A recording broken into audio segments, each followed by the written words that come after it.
Mine too. I love you. I miss you. Love comes in all forms. It's a fairy tale. Hi, John. This is Pedro from Ecatera, Spain. How are you today? I'm well. How are you? I'm great. Thank you. So you directed three episodes, if I'm not mistaken, from season 2. Why did you choose to write and direct those episodes, which, by the way, are not set in New York? So maybe you want to say something about that. And which one was your favorite to work on? Wow. Okay. So yeah, I directed 3, wrote 2.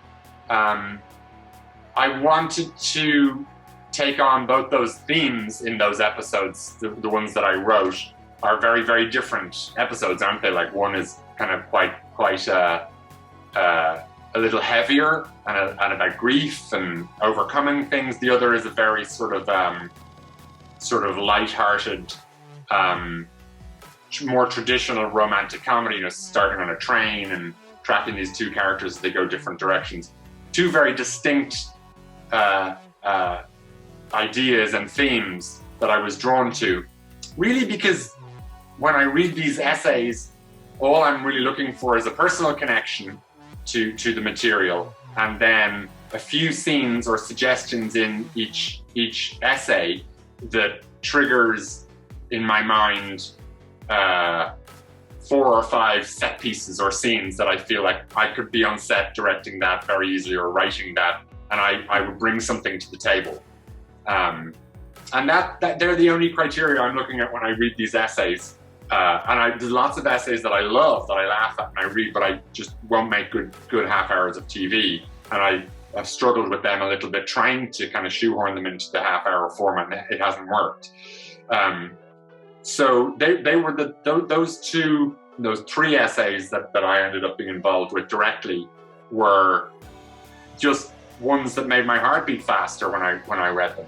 And that's the only thing that I ask other directors or writers to look for when they're reading the essays, is a feeling of only they can tell that story. You're the only person that can bring this story to the find when you're reading the essays, find the one that you feel like you're the only person who can tell the story.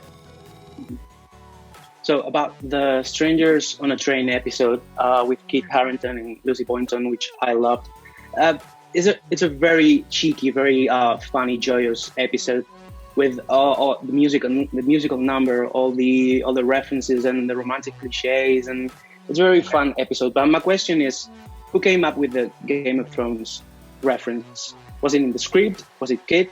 How was that? No, it was in the script. I wrote that line. I think I wrote it before Kit had been involved.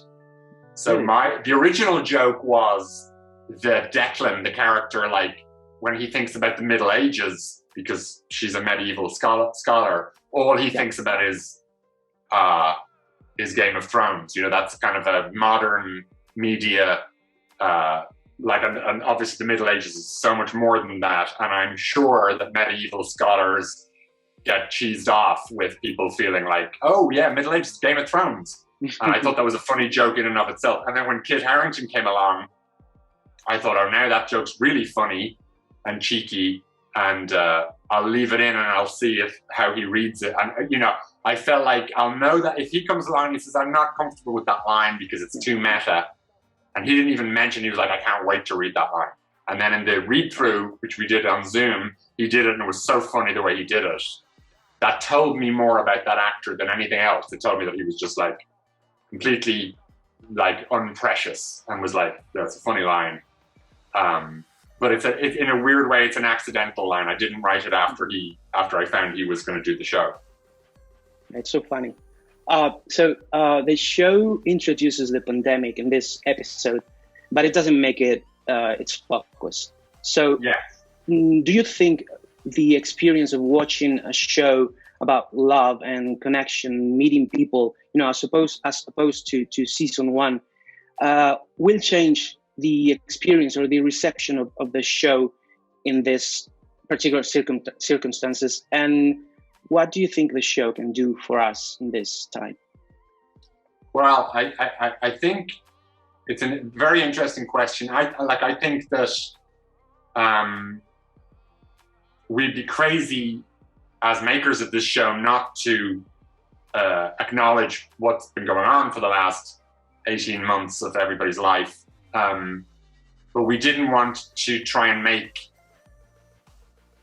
in a weird way, it's like, well, let's not give COVID more center stage. It's like, Jesus, you know, talk about a narcissistic,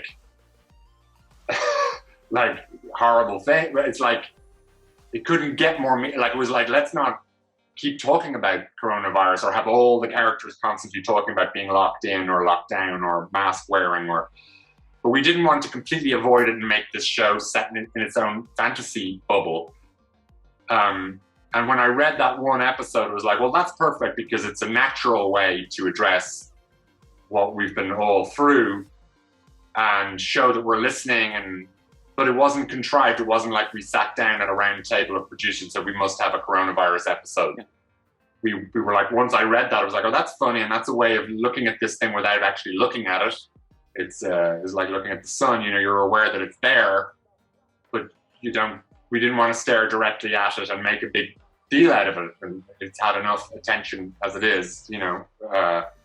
And in another way, it was like, you don't want to overdo it because people have had enough of it. And they don't want to then watch a show, which is, and I think we've got it right. I mean, I think Curb Your Enthusiasm is a show that, I don't know, the new season, somebody was saying, there's like one episode set during coronavirus and the rest of it isn't. So we're in good company. If Larry David is doing it, then I'm happy that we've done our one episode about coronavirus and one only. You know?